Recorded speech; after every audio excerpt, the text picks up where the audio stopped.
And good morning, and welcome to a very special edition of Truth to Power. I'm your host, Darwin Griffin, and we've got a lot of valuable information that we're going to be disseminating out these next 2 hours.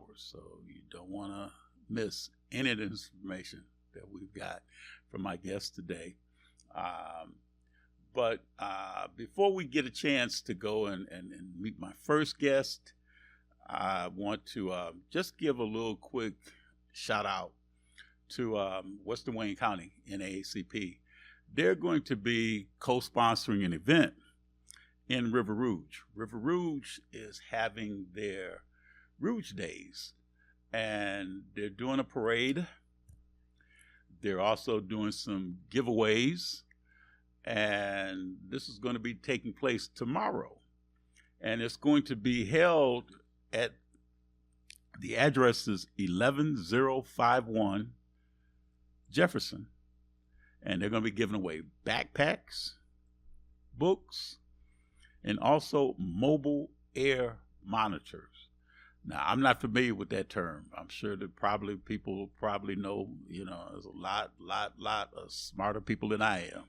So, I'll be educated when I find out what a mobile air monitor might be, because the first thing that I might think it is it may be a fan.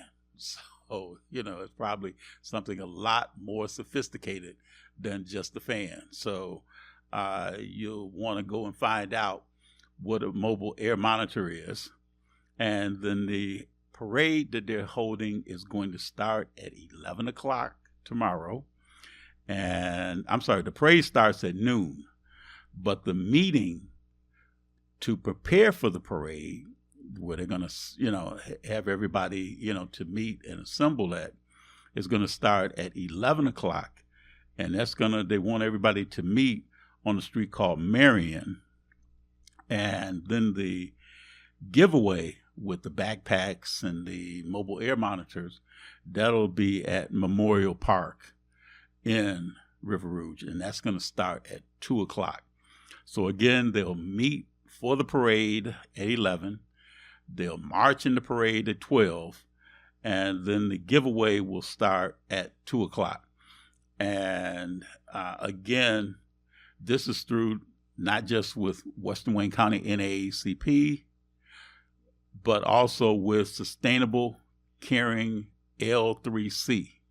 So in conjunction with NAACP, Western Wayne County, and Sustainable Caring L3C. So again, just a shout out to several of our members with NAACP Western Wayne County, to Gabrielle, to Xavier, and to Ebony and Sawatu that are going to be a part of this. And they're going to be giving away candy, because I think when you have candy giveaways, so I think they'll be seeing the young people that'll be in the parade route, and they'll be passing out candy to some of the young people that are standing along the parade route tomorrow. So again, we're hoping that it's going to be a nice day, and it's going to be a day that everybody can go and have a great time. Also, too, I just want to let everyone know that we're in the process of getting ready for a general election that's coming up in November. And I know in the Detroit area, there's a lot of people that are really concerned about the candidates that are running for mayor, candidates running for city council. And so again, what I also ask people to do is do your research, do your homework. Before you go and disseminate information out to someone about a candidate, research it, because there's also false information that's being disseminated out about candidates as well. So before you go and start repeating something that you read on social media, Google it, go to their webpage, or to go to the candidate directly and find out if this information is true or not. So you want to make certain that whatever information that you're passing on to others is correct. And it's 100% accurate. So again, research, research, and research. Because as our general manager here at the station says, you want to be on time, on task, and on target, especially when it comes down to the people that are vying to get your support for that elected official position or that public servant position that they're wanting to serve you in the community. And I guess that's a good segue to my next guest. And she is the treasurer for the great city of Dearborn Heights. And she is none other. You probably, when you say her name or you see her face, you're probably, oh, that's the treasurer of Dearborn Heights. But that is Miss Lisa Clayton Hicks. Treasurer Hicks, hello. Welcome to Truth to Power today. Good morning. Good morning. It's an honor to be here and join you. Thank you for having me. It's a pleasure to have you on the show with us today. But I just want you to because a lot of people, when you say the title treasurer, people get a little nervous. They get a little scared, especially if they, may know that there's, when you think of treasurer, you think of money. First thing that comes to mind. You're either thinking about money that is coming to you, or you think about money that is going to them, going to the treasurer's office. So can you kind of just, for our viewing audience, just give a little bit of what, kind of take that, the fear that people have about the treasurer's office and just let them know the treasurer's office can be your friend. Absolutely. But can you tell a little bit about what you do as the treasurer for Dearborn Heights? Oh, absolutely. So, I was a city council member for 9 years before being elected a treasurer. Oh, okay. So I bring that perspective of service for our residents, a servant heart. When I became treasurer in 2020, we focused on customer service, letting residents get to know who we are and what we do. Because really a lot of people I found did not know. And you're right, they get a little intimidated. Mm-hmm. So the treasurer's office in Dearborn Heights and municipal treasury were responsible for receiving all city funds. And so our motto, if you will, is we are safeguarding the public funds. Safeguarding the public funds. That is our number one mission, is to safeguard and account for those public funds. Most importantly, we took the element of customer service and wrote it into that. So we're going to exceed and meet your customer service expectations. Or I should say meet and exceed would sound better. The customer service expectations. So we've built that with the treasurer's office. As treasurer, again, coming from a position of already being elected and being very public, being available to people. I mean, we are one department that is frontline service. We are face to face with our customers, our taxpayers, our vendors. They come in. If they have a question, I'm right there. I answer it. I meet with them right there on demand. Importantly, we talk about education. Big component. I was just saying this the other day. There's a lot of things that we've changed and offered to improve in our service, including transparency, because it's your money, public money. Everything from millages, what they mean, what are they? We actually were the first in the city's history to have it itemized out what you're paying in your tax bills by item, by each and every single millage that you're paying for. Now explain, because for the few people that may not know, what is a millage? So I'm going to use an example. Act 345 is a millage. It is itemized out if you're a resident of Dearborn Heights, it's on your tax bill, itemized out. It's not lumped into one thing. It's right there. You know exactly how much you're paying and how much is being levied. It was approved by the voters in 1963. So every millage like that has a ballot initiative, which of course ballot languages are approved by the Attorney General's office before it goes on the ballot. And then the voters have to vote if it's yay, up, or down, right? And so that's one, believe it or not, was voted on in 1963. It is on your tax bill now where you can see it. You hadn't seen it before. A lot of people didn't know what it was. And so we had a lot of phone calls educational opportunity. Let's talk about Act 345. It's police and fire pension system. It pays and funds all of your expenses related to police officers, retirees, and the fire department retirees, the pension system, including health care. So that was very interesting. Like when you break these things out now, people are like, well, what is this? And what is a sinking fund? And so you get a lot of questions. Sinking fund is related to school districts that are passed by the voters, right? So again, a ballot initiative. But a sinking fund is used for a lot of different things within a school district. Normally with school districts, we refer the voters or the taxpayer back to the school district directly because they are the source versus us trying to interpret it for them. I'd rather you go talk to the source, like you just said, with a candidate, and get that information. But it could be for building maintenance, things of that nature. Because a lot of our buildings, our school districts in Dearborn Heights are older, like in a lot of communities in Southeast Michigan. And they do need different bonds to maintain and upgrade those, including not just infrastructure, but even technology. Because as we learned from 2020 COVID, we are now using more and more technology in our school districts than ever. Well, and even in our workplace for that matter.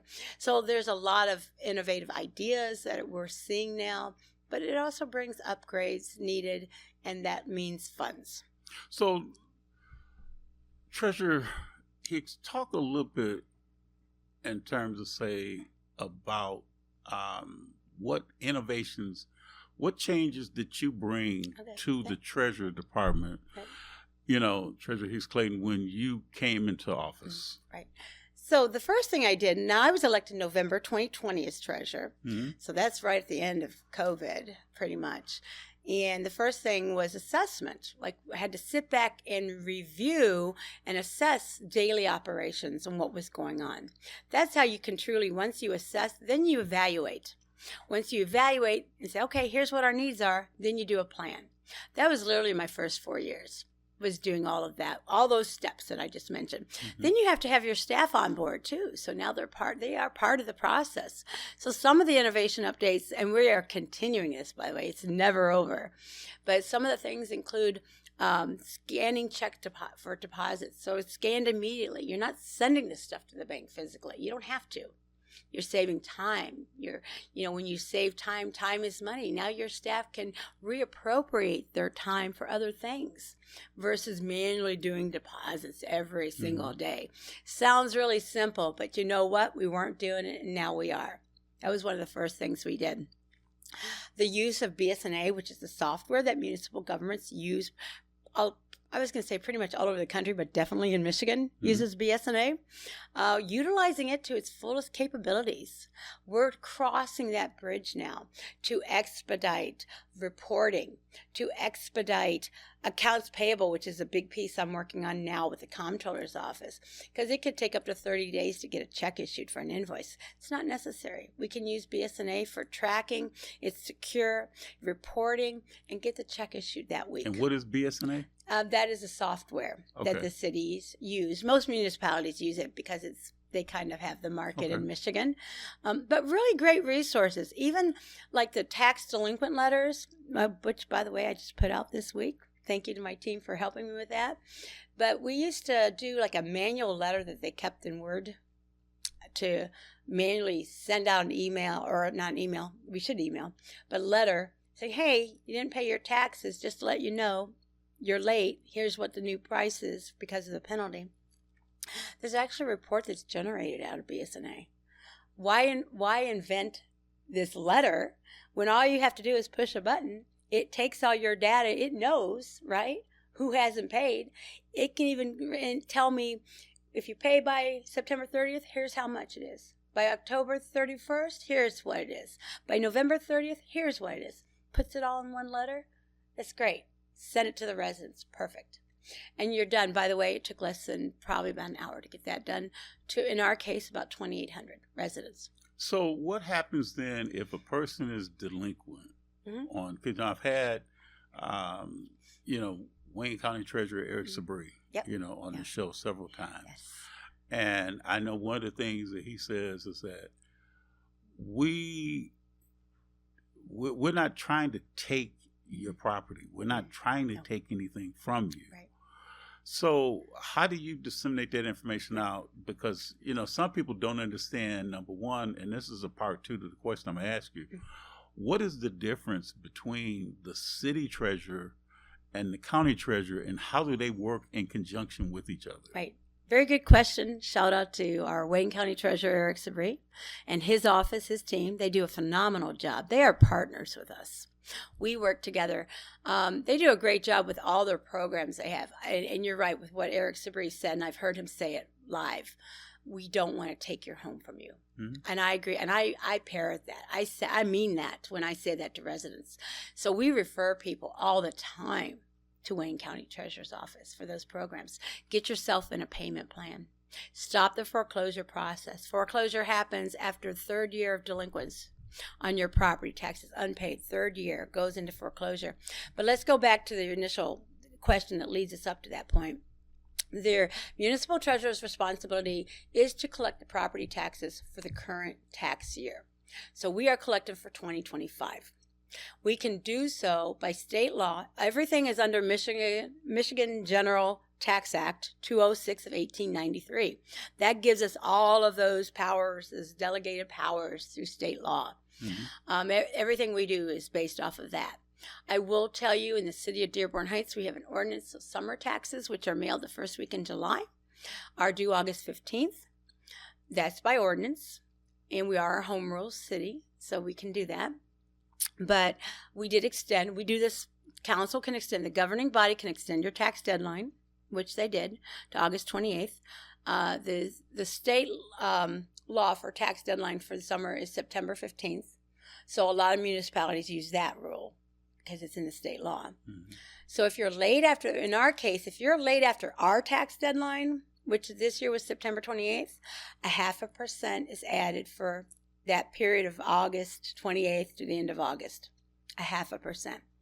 We also add, again by state law, we can do this, we add 0.5% every month at the beginning of a new month after until it's paid.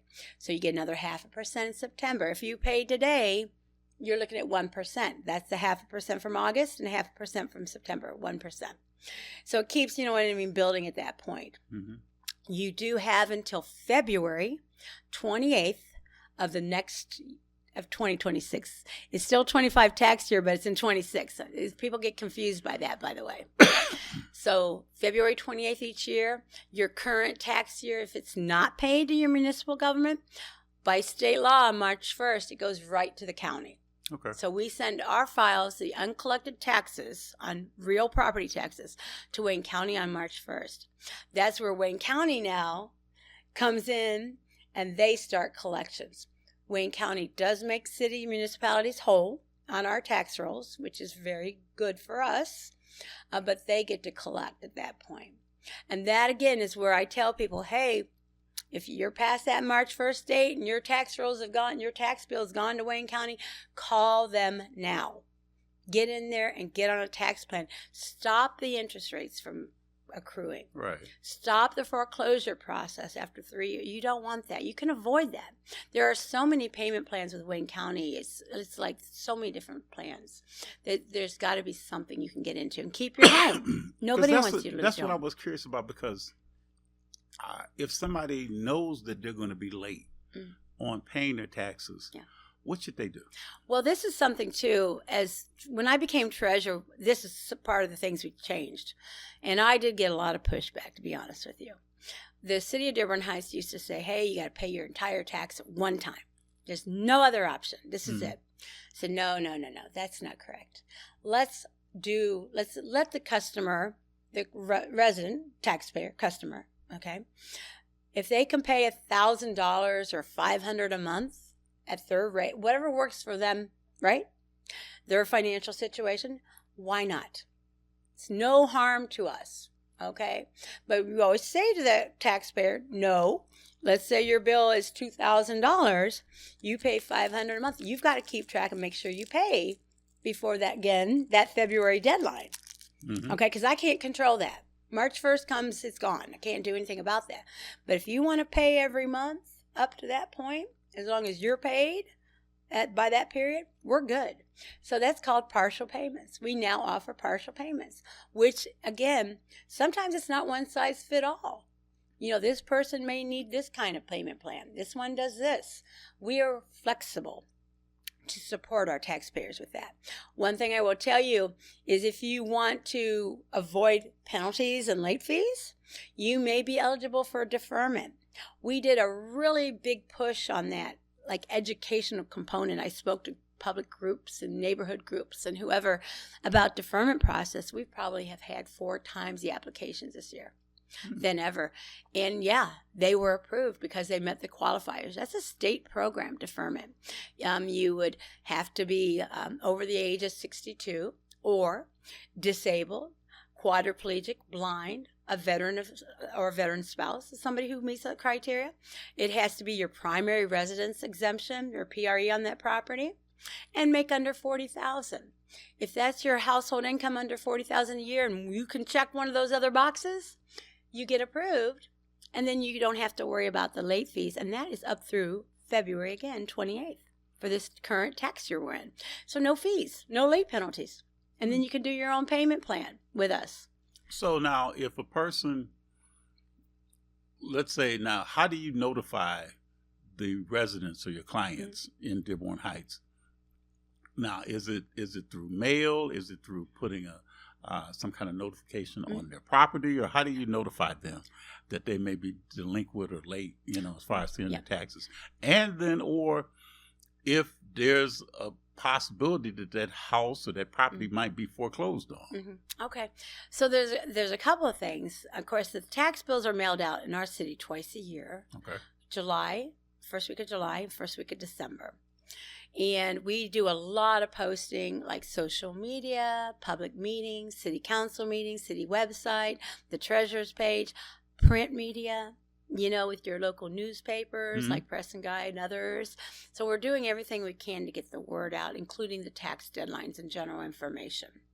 Our website through the treasurer's office on the City of Dearborn Heights official website is very informative. We have now put all these forms and applications and information on that website, including breakdown of how your money's spent by what percentage. And that's really a great step because that's a big question we get. Now, if somebody is late, how do we notify them? Again, through BSNA software, we can generate a letter, which is what we did. Like I said, it took us like an hour to generate the letter to 2,800 residents, all mailed out notification. You haven't paid, here's your due date, here's your dates, and here's what it's going to be on those dates because of the late fee, the way it does. So we notify them, in writing. Unfortunately, I don't have phone numbers, or I might call them. But also, like I said, social media, I do a lot of reminders. Even with like the deferment application, I use social media to push that out and did press releases, statements like that, and speaking to people. I do a lot of connectivity where I'm out in the community, and this probably comes from being a council member. You're out in the community all the time. You're going to meetings and events, and you're supporting neighborhood groups and other things, cleanups, whatever. You're out there talking to people, and you're available to them. That's the most important thing, I think, as being an elected official, is being available to people, being accessible. When you come walk in the office and, hey, is a treasurer here? I could be in the middle of something, but you know what? I'll stop. Let's talk, Now, you were elected as something over all of the treasurers. Yeah. Oh, yeah. Talk about that. Wayne County. That's Eric Sabrian, because I think it was his office that started that. Okay. That organization. It's called Wayne County Treasurers Association. And it is an organization made up not just of municipal treasurers from Wayne County. It can be their deputies. It could be their staff members, financial partners. We have, all sorts of banks that are members. They send people. And it's great because we network, but we just did a educational summit yesterday out at Schoolcraft College, where we had someone from the FBI come and talk about frauds and fraud prevention and what are common frauds that we're seeing right now that affect all of our residents, from our teenagers to our seniors. There's so many scams going on. And with artificial intelligence, there's even more. So we had a specialist, come talk about artificial intelligence and how that works and looks. So that is what that Wayne County Treasurers Association does. I am president this year. It's an honor. It's an honor to be elected president, but more of an honor for me to work with such great people like the board. I mean, you grow professionally, you grow personally, and you take all this information back and you collaborate. And I'm going to tell you, your communities become stronger when you're networking with other professionals. Oh, absolutely. Now, you also have a program that you do. It's called Scoops. Oh, yeah. Scoops and Smiles. That's my daughter's thing. Okay. She named it. So I just call it Ice Cream with a Treasure. Ice cream with and my daughter said no. She said, no, you can't do that. We need more. So she actually renamed the program. I believe in giving credit where credit's due. And she called it Scoops and Smiles. And so Scoops and Smiles. Scoops and Smiles. Because, yeah. So it's an opportunity and I do this, like I don't do Scoops and Smiles every month. I usually do it when it's back to school time. And you can come have ice cream, no charge, no public funds are used, by the way. I just want you to know that. Or campaign money. I don't do this as a campaign thing. I do it every single year. And it's an opportunity to enjoy some ice cream and talk to your treasurer. Like, I want you to get to know who I am. And like we're doing right now, to have a conversation, ask your questions, learn about the treasurer's office. I want you to know who we are, what we do for you. Your tax dollars pay for that. I want you to know. So that's what we do. I do office hours every month as well at a local Coney Island or whatever, where I'm just making myself available. So if somebody had questions, and then I want to get to talking about this event that you've got coming up on Monday, on September 8th, but give your contact information. If somebody, let's say they saw the show and they see how personable you are and they want to find out more information about the treasurer's office, how do they get in contact with you? So I'm going to give you two numbers. Okay. I'm going to give you the main office, the main number to the treasurer's office. Yes, we do answer phones, by the way. Okay, I've got like 3 of us on phones all the time. That number is 313-791-3410. 313-791-3410. That is the treasurer's office for general information on Treasury. If you want to talk to me directly, I'll give you my number. 313-791-3417. So 791-3417. If you have questions, if you just want to talk, I'll try to direct you. That's one thing, too, that we didn't talk about that I wanted us to share, is we really work at connecting people. Okay. Connecting them to services, wraparound services. We do services like customer assistance days. Get assistance with paying your water bill. Direction with your delinquent taxes. We bring in all those agencies like Wayne Metro. Wayne County's treasurer's office comes, and they're there, one-stop shopping at a venue where residents can just come in and get assistance. So we do that every year. So we're about connecting the dots. Because one thing I found as a council member is I found most of the time people didn't know where to go. They didn't even, like, how do I begin and who do I call?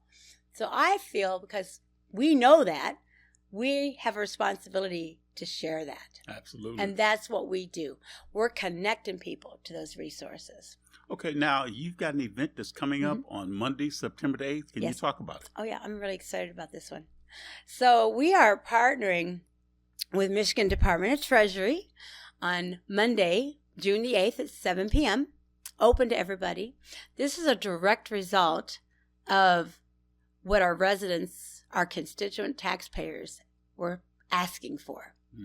I see it all the time. You know this. I'm on social media. You can find me on social media. But I listened to people, and I kind of gauged what the community is asking for. Where are we missing things? So this is one of them, was financial literacy for all ages. This is from teenagers on up through senior citizens. Okay, with, again, Michigan Department of Treasury. So I started writing a program on financial literacy, working with our bankers and everybody because they have programs too. And then I received a letter from them. They're like, hey, we're doing this is available. I'm like, whoa. I mean, yeah, let's do this. So we're a pilot community for this financial literacy, MI, Money Matters. You can find it online if you want to look it up more. Again, MI, Money Matters. And Monday, June the 8th, 7 p.m. at Carolyn Kennedy Library. That address is 24590 George Street in Dearborn Heights. Everyone's invited. You do not have to be a Dearborn Heights resident. Everyone should come. And I always think, like students, you hear it all the time, how to write a check, how to do a budget. You remember your first paycheck? What'd you do? You went out and blew it on something you probably didn't need. Okay? I don't know. I'm just speaking from experience.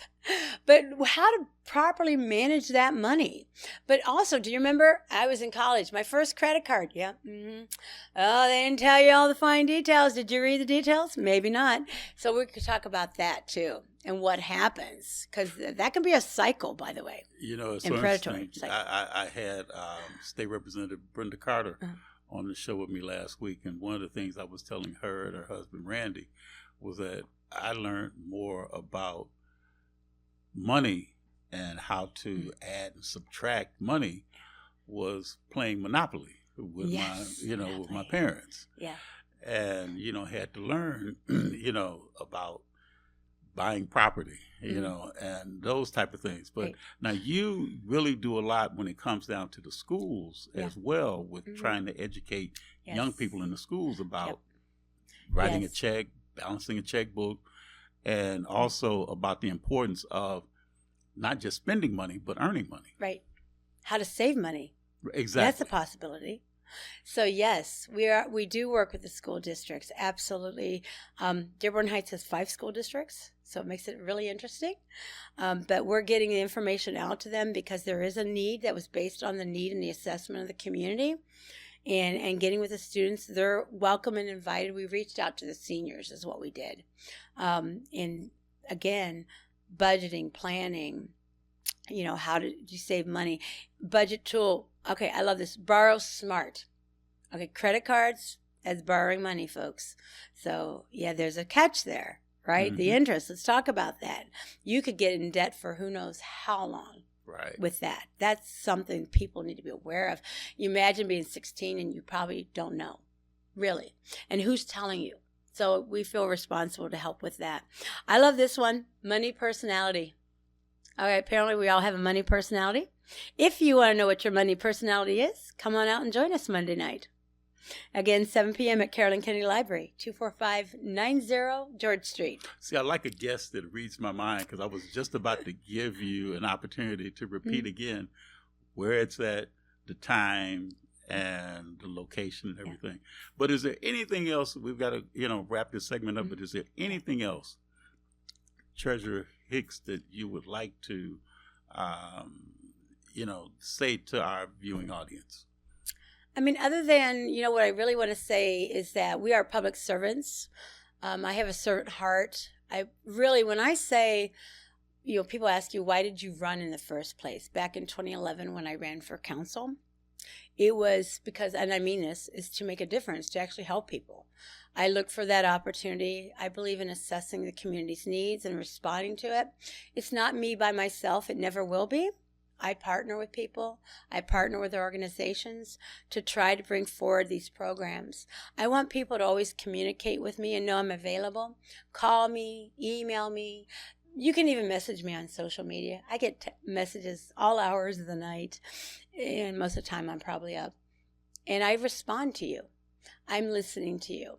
I do have a 24-hour return policy on corresponding back with people, unless it's, if you contact the office on Saturday, it will be Monday, the next business day, but I will always get back to you.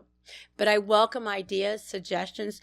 The programs that we've changed and offered in the Treasurer's Office, which are new in the last year to 3 years, are all directly related to a customer or a taxpayer that has shared something with me, most likely could have been angry, that I listen and I hear them And I'm like, yep, you're right. There's got to be a better way to do this. And that's what starts the wheels turning. And that's what we get across the finish line is something new process and how we do things. And it's totally based off of constituents and what they say, because that's why we're here. We're here to serve you. Well, you know, the one thing that you've done is that you've continued, and I know Treasurer Eric Sabree will be proud of you, especially because of the fact that you're taking the fear out of the treasurer's office and letting people know that the treasurer is trying to assist and trying to help you. And the last question I want to ask you real quick before we have to wrap this segment up is that now, when a person pays their taxes and the person does everything that they need to do when it comes down to, paying their taxes, what do their taxes go towards? Because that's another question that people ask. That's a great question. Me, That's a really good question, and I've heard it a lot my first few years, which is why on the City of Dearborn Heights official website, you go to the Treasurer's page. There's 6 tiles in the middle. My tile, Treasurer's office, is one of them. Click on that tile. When you click on that tile, it takes you directly to Treasurer's page. Upper left-hand corner, there's a breakdown. You click on that link. Because we have 5 school districts. Keep in mind, I got to have 5 presentations on where the taxes go because of the school districts. City taxes are always the same for everybody, but school taxes are different depending on the district you live in. But I actually have pie charts that show exactly what percentage goes to public safety, what goes to sanitation, what goes to your school district for this, what goes to Wayne County. By the way, winter taxes, you're going to have your Wayne County millages, including DIA and jail are on there. You're going to see those reports too. Very transparent. We post that for our residents because they were asking. And there it is. It's all there. And on the back of the bill, by the way, don't forget, I itemized out on the front what goes where and how much. If you flip your bill over, I have a description of every one of those. Oh, okay. Yep. Okay. And I know that you probably would be in great company when you go back to your office and your staff is there to say that they saw you on Truth to Power. Yeah. So give your staff a shout out. Oh, I absolutely will, because you guys know this. I love our Treasury team so much. I appreciate you guys watching. I appreciate you so much. And no man is an island. It takes an entire team. It's a village. Absolutely. And one thing is I will continue always to invest in our team, including educational opportunities, professional development, and make sure you have the sources and resources you need to be successful. Because that's really important. A whole Treasury Department depends on every single member of their team. Give the first names of your team. Okay, so, all right, going in order, not order, but I'm going around the office visually looking. Intisar and Sam, there are 2 of our cashiers, and Nadia fills in as cashier. Phenomenal job. Their professionalism, they're courteous, they're kind, they're showing kindness to the customer, and they're patient, and they're directing people. A lot of times they have to direct them to another department, but they're good about that. Okay? Again, connecting. And give the other names real all right, quick. You ready? We gotta wrap right. Katie, she does all my delinquent PPT and daily imports. She does a great job. So patient, Katie, with that, I know. And then Nadia, I mentioned. Nadia's taken on lots of new responsibilities and doing a phenomenal job. My deputy is Colleen. And she's got so much institutional knowledge, been with the city, 30 years now? So, yeah. And that's it. That's my team, by the way. There's not very many of us. So, But you do a great job. They're a great with group. The few people that you do have. Absolutely. On your team. You have to have them. So I know you got to run. Yes. I am very, very pleased to have had you on the show with us today. And we definitely would love to welcome you to come back anytime that you have another initiative that you want to disseminate out. Thank you. But again, you're watching Truth to Power with my special guest, and that is Treasurer for the great city of Dearborn Heights. Thank you. Lisa Clayton Hicks. Yep. Thank you again. Thank you for having me. I appreciate the opportunity. And thank you to everybody for watching, sharing, and listening. Thank you so much. Well, stay tuned. We have got another phenomenal guest that'll be on the show. So stay tuned. Don't go anywhere.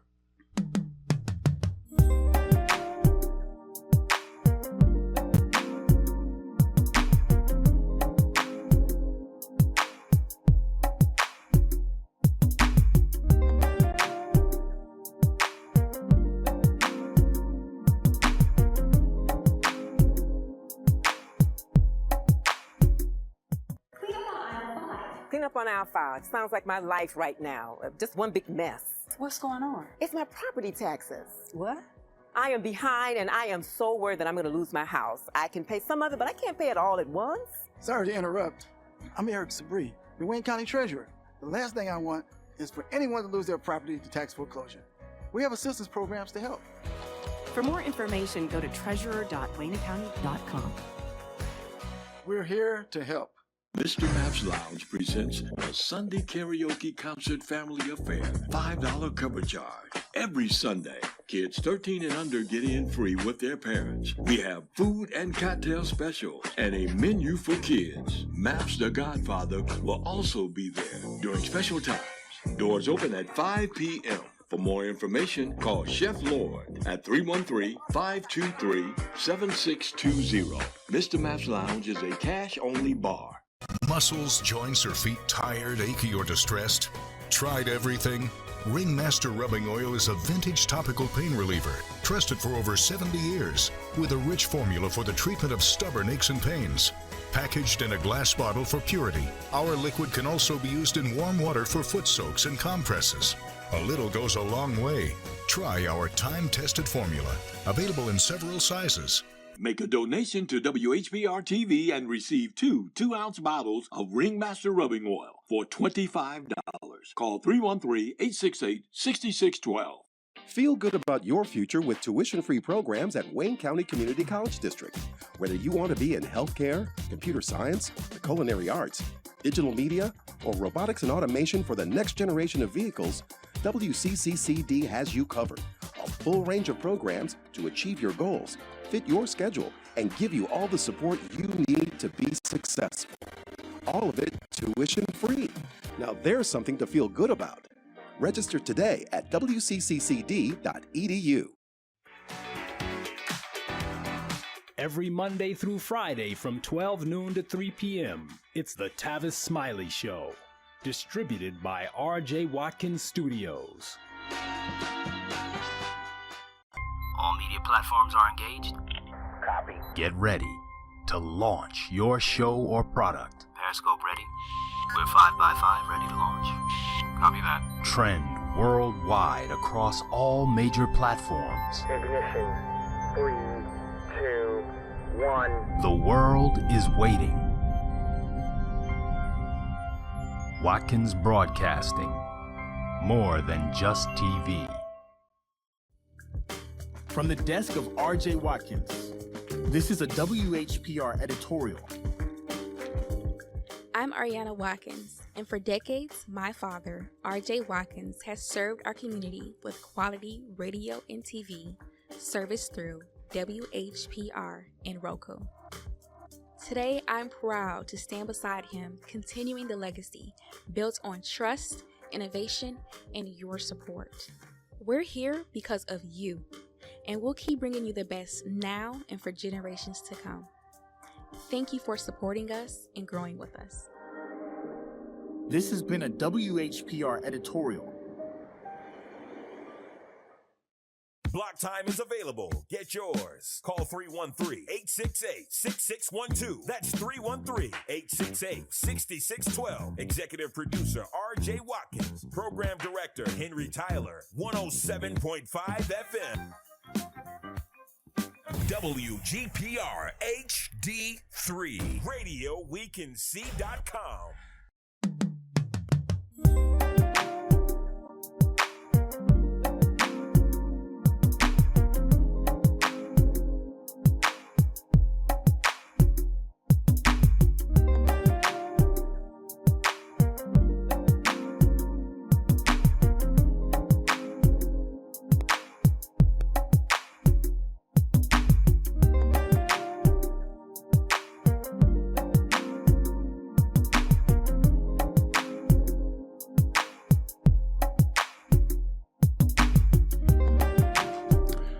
And welcome. You are watching Truth to Power. I'm your host, Darwin Griffin. And we just want to thank Treasurer Hicks for being on the first 45 minutes with us and talk about the Treasurer's Department in the phenomenal city of Dearborn Heights. And now we are joined by a probate attorney. And you can probably see in terms of say that she is extremely, when you hear her, you'll know she is extremely knowledgeable when it comes down to probate, probate court, probate law, and the whole gamut. So I'm even excited. And I had a meeting with Gerald Davis and my Thursday luncheon group yesterday, and we got to talking about wills and trusts, talking about probate. And it was just interesting because when I told them, it was a kind of interesting segue that I was going to have my special guest on for the second hour of Truth to Power today. And they were like, oh, wow, you got to ask her this question, answer that question. So everybody was really concerned about wanting to make certain that they got some questions asked and to get answered by my special guest.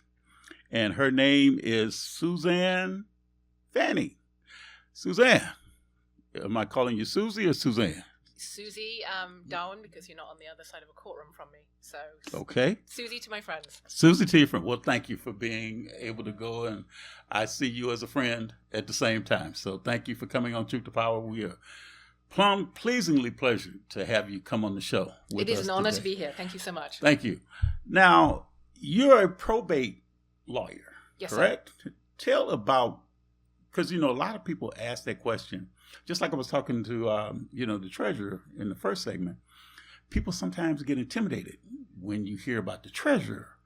Now, when people hear probate, there's also a little bit of intimidation, as well. So talk about what is a probate lawyer? So it is intimidating because you tend to only need probate when you've had a crisis. Mm-hmm. So you have a lot of emotion around why you need to go to probate court. So a family member has died. Maybe your mum has had a stroke. You have an elderly relative who has dementia and is starting to lose capacity. Mm-hmm. All of these are really stressful situations for a family. And on top of that, not only are you dealing with maybe loss and grief, or maybe some hospital emergency, but then you have to go into a whole new scenario of going into court, which is intimidating in itself. Mm-hmm. But it's difficult to know what to do and where to start. So probate court, just to give a background, probate court is a very specialized court. And if you go down to the Coleman Young building, it's on floors 12 and 13. And probate court deals with the most vulnerable segments of our society. So first of all, it deals with if you've had a loss, a death in the family, and you need to administer an estate, or you need to do something to transfer assets after somebody's died. So that's one side of what probate exclusively does. But it has a wide range of other responsibilities that cover vulnerable adults. So somebody who has cognitive deficits, who are declining, maybe they have dementia or Alzheimer's, you might know. Somebody who is going through some mental health challenges. We have people who have developmental disabilities from childbirth who need decision makers. So we deal with that type of vulnerable adult. But also we deal with minors who can't manage their own money or might be left with a deceased parent. So probate court exclusively deals with death and then vulnerable adults.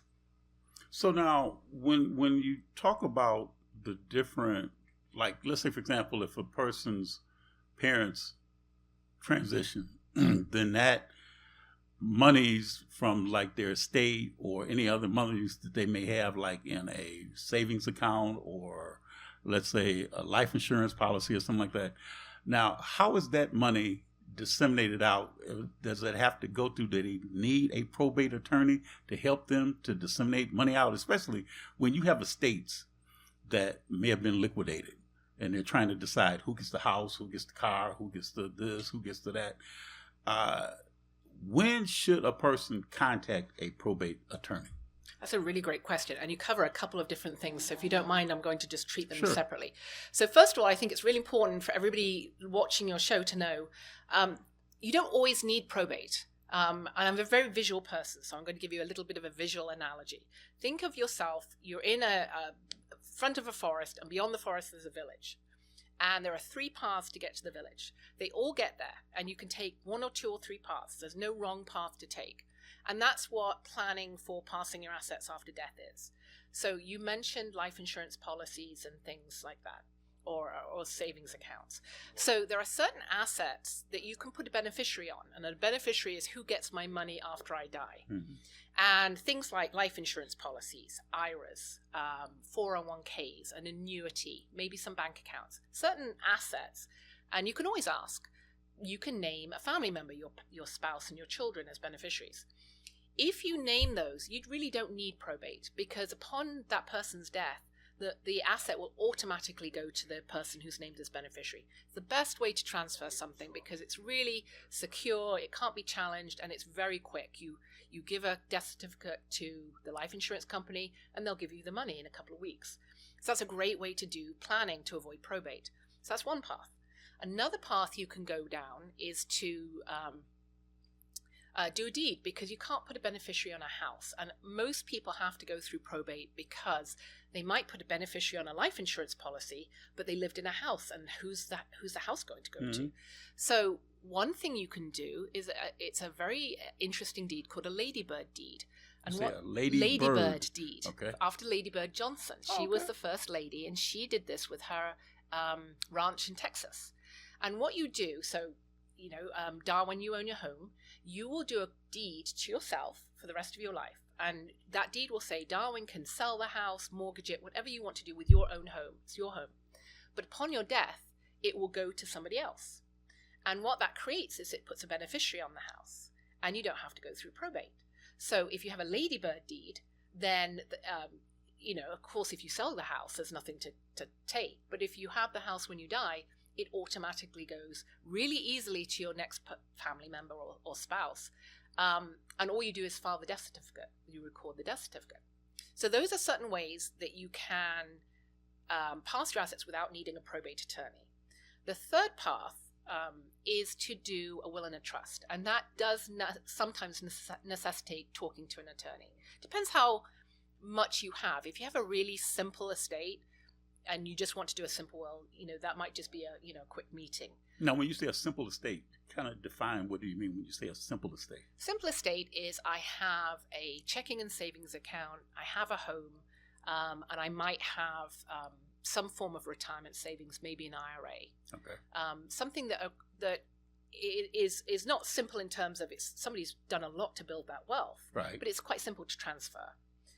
More complicated estates are if somebody has, say they had a company that rented out properties, and so they own a bunch of properties in Detroit.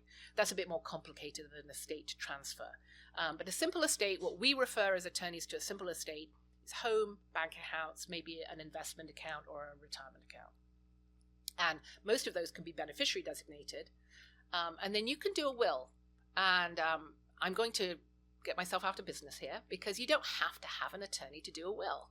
I don't know if any of you have heard this, and I'm going to reference the Queen herself, Aretha Franklin. Aretha Franklin very famously did not do a formal will with an attorney. And she was asked to, and she never did.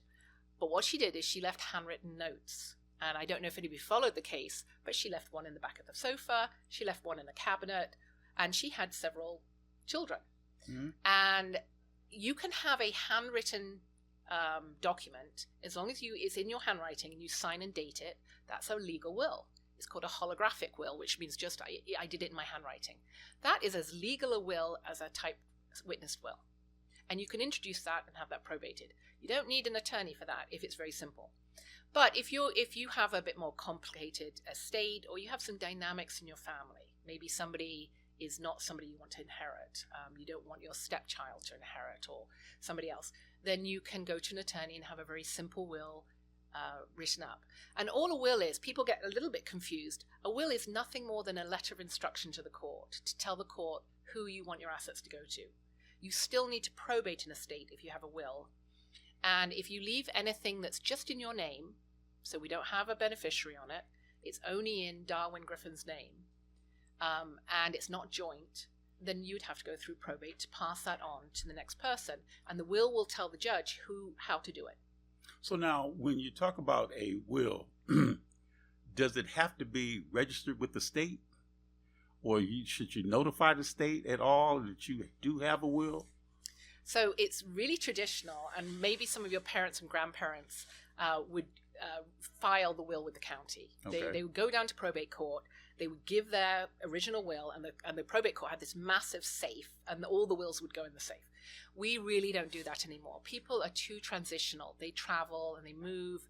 And if you put your will in Wayne County probate court, but then you moved up to Flint, it's a rigmarole. So we don't necessarily need to do that anymore. So people keep their wills, and you just have to file the original after somebody's death, and you take it down with the documents to open the estate. Okay. We got to take a quick break, Attorney Fanning. So we'll be right back with Attorney Suzanne Fanning to talk more about probate and probate court. Stay tuned.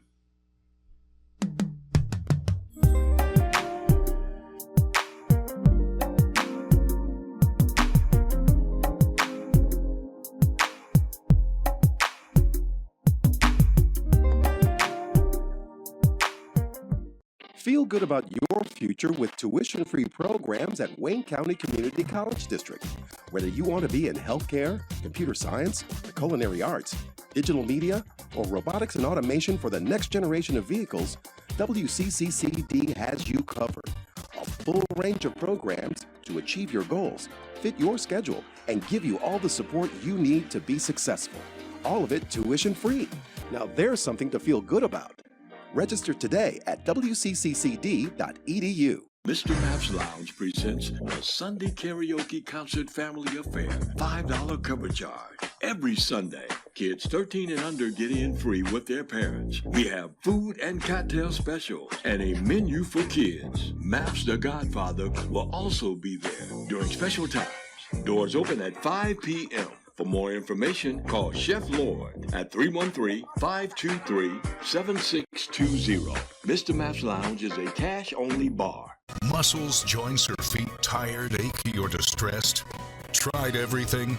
Ringmaster Rubbing Oil is a vintage topical pain reliever, trusted for over 70 years, with a rich formula for the treatment of stubborn aches and pains.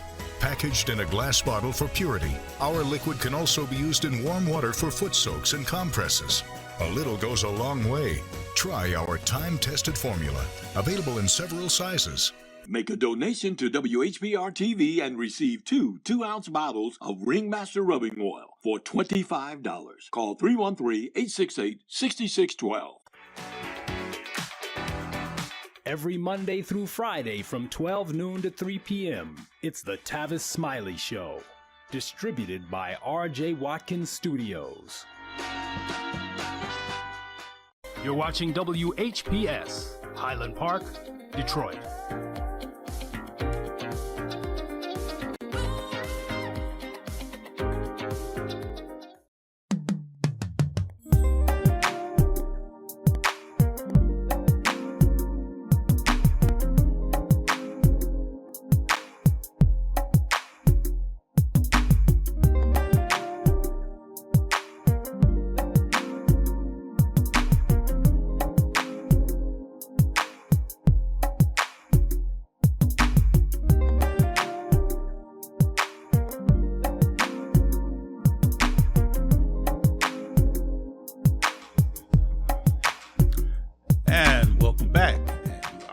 Special edition of Truth to Power with my very special guest, and this is Attorney Suzanne Fanning.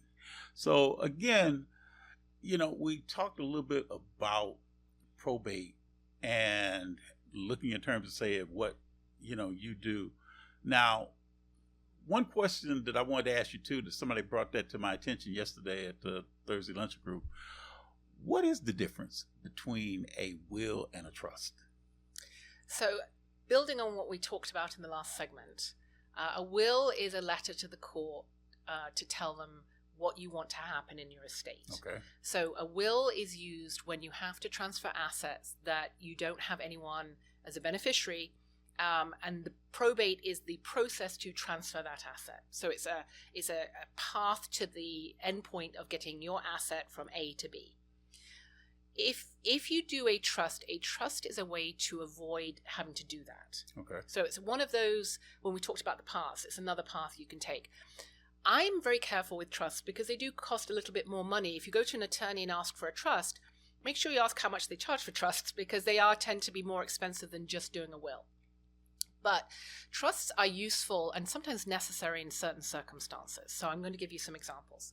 If I have very young children who are minors, and I die, they will inherit everything on their 18th birthday when they become an adult. Mm-hmm.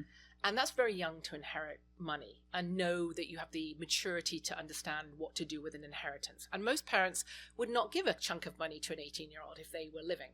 So a trust is a mechanism where we can delay that distribution to a child. So if you have a 4-year-old and a 5-year-old and you create a trust, you can say in that trust, I am going to have somebody else look after their money until they're 21. Now, that person might give out money if the child needs a car to get to work, or maybe a school trip or some school supplies. But the person who is responsible for the money is going to keep it growing and make sure it's secure. And then when that child reaches the age of maybe 21, depending if they go to vocational school or college or start to get out on their own, maybe we give a third of it back to the child. So you could disseminate out some of that before they get to be that. Yes. So you get to be a parent after your death. You get to decide how you're going to distribute. But also, some people have very strong convictions. I want my child to go to college. And if they don't go to college, they don't get the money till 25. Or I want my child to do this. So the trust is a very custom way to delay and sort of manage the child's money. So that's one reason a trust might help. Another reason a trust might help is if you have a difficult dynamic in the family. So you are estranged from one of your children, or there is a family member that you really don't want to inherit. So you don't have children, you're not married, but you really dislike your sister, and she's got more than enough money. So with a will, when you go through probate, it's very public, and the sister would have to get notice, and she'd be involved, and she'd get a chance to challenge the will and say, no, I'm her sister. She didn't understand what she was saying when she disinherited me. A trust is a much more private way to do that, because if you do a trust and you disinherit the awful sister, she doesn't have any right to see that trust, and it doesn't go through probate court, so there's no public forum for her to try and raise a stink about it. So, we can challenge trusts, but for the most part, it's a way to sort of deviate away from the natural succession and do what you want and have it very private. So if you want to challenge the trust that has been, disseminated out, is that when they would contact you? Oh, yes. You do want an attorney if you're challenging a trust, because there are lots of rules and laws that tell you when you can challenge a trust, and you've only got a certain amount of time to challenge a trust. How much time do you usually have? So generally it's within 6 months of somebody's death. Oh, wow. It's very quick.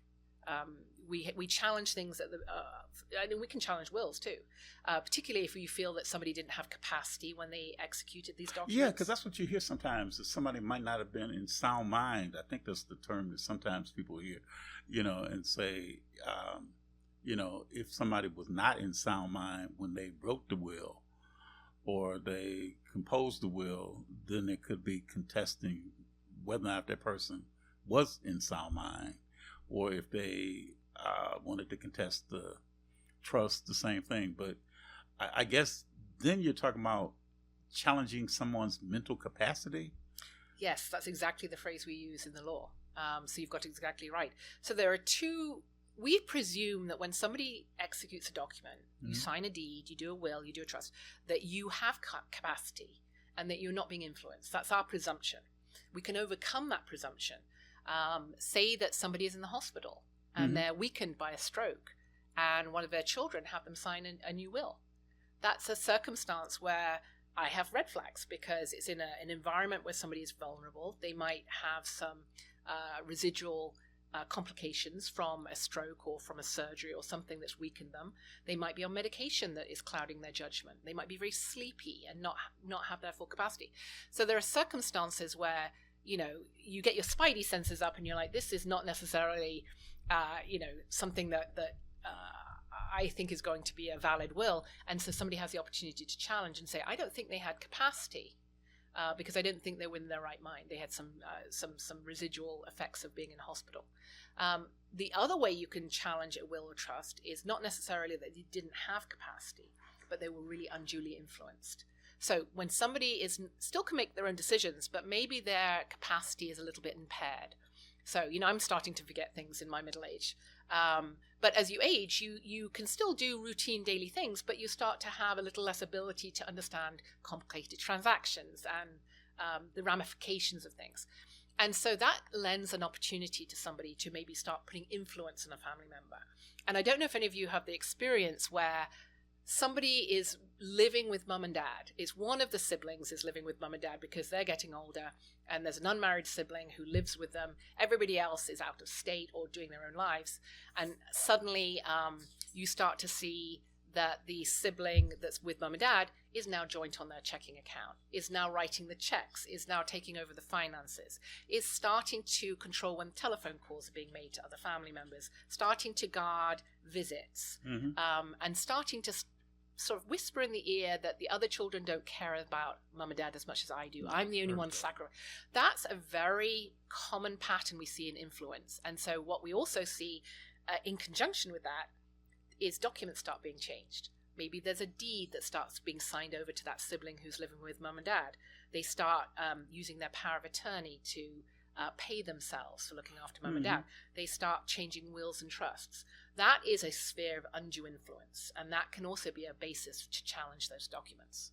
Now, and it's so interesting, I just wrote down to explain about what is power of attorney. Kind of tell a little bit of detail about what is, when you say power of attorney. I mean, I know what it is, but to the layperson that might not know, what is power of attorney? Power of attorney is a document that somebody can draft with or without an attorney, but you draft a document and it says that in the event I cannot make my decisions, I am going to name somebody to make decisions to assist me. And in Michigan, we split powers of attorney up. If you are making decisions about somebody's finances and their legal affairs, we call that a straightforward power of attorney or a durable power of attorney. You might have heard of that. I haven't. Say it again. So a durable power of attorney. And what that means is if I signed a durable power of attorney today, we sit here, I'm going to sign it, and Darwin, you are my backup decision maker. What that means is that for any reason, it doesn't have to be that I'm incapacitated, but I'm traveling, I'm going on a vacation, and I need to refinance my home. I'm not there to do it. You would have the authority, legal authority, to sign my name for it. Or you could sign Darwin as power of attorney for Susie. It's an incredibly useful thing for families to have, particularly as your parents and grandparents are getting older and you start to see that they may need assistance with decisions down the road.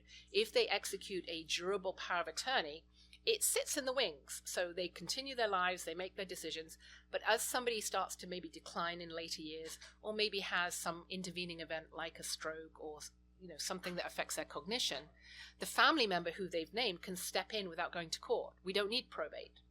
And the family member is required to act in their best interests. So they would write checks on their behalf. They would carry on paying the bills so that we wouldn't lose the house or we wouldn't lose the electricity. So that's a durable power of attorney. If you are making decisions about somebody's medical care or where they should live, that's called a healthcare power of attorney. It used to be called a living will or a patient advocate designation. And we treat that really differently because we put so much emphasis on somebody's ability to make their own medical decisions that what we have is a document. And again, you can get these off the internet. You can go to an attorney like me or any of probate attorney can draft up a healthcare power of attorney for you. So say we've got Darwin's healthcare power of attorney and you've nominated me as your patient advocate. What that means is you're going to continue the rest of your life making your own medical decisions. But say that you're in a car accident and you're in a coma because you've got some brain swelling and the doctors at the hospital say, in your medical record, you can't make medical decisions for yourself. If two doctors put in your medical record that you can no longer make those medical decisions, this document comes to life. And I would come in and make medical decisions for your benefit. Again, I have to do what you wish. So if you say, Susie, in my document, if there is no reasonable likelihood of recovery, if I'm so severely injured, or if I have such a significant stroke that I'm never going to recover my ability to speak, or I really don't want any more treatment. Just, I want, that's an end of life decision. I would have to follow that. I couldn't say, well, I don't believe that. I think we can, keep you alive. I follow your wishes. So it's a wonderful document that while you have capacity and you know what you want, you write down all those instructions, and your patient advocate is in the wings. But if it's ever needed, if doctors say, Darwin can't make decisions anymore, I can step forward and do that. And again, if you have that type of document, you don't have to go to probate court. So this is the best way to keep those decisions in families. We don't need third parties coming in. We don't need court hearings. It just automatically allows somebody to act on your behalf.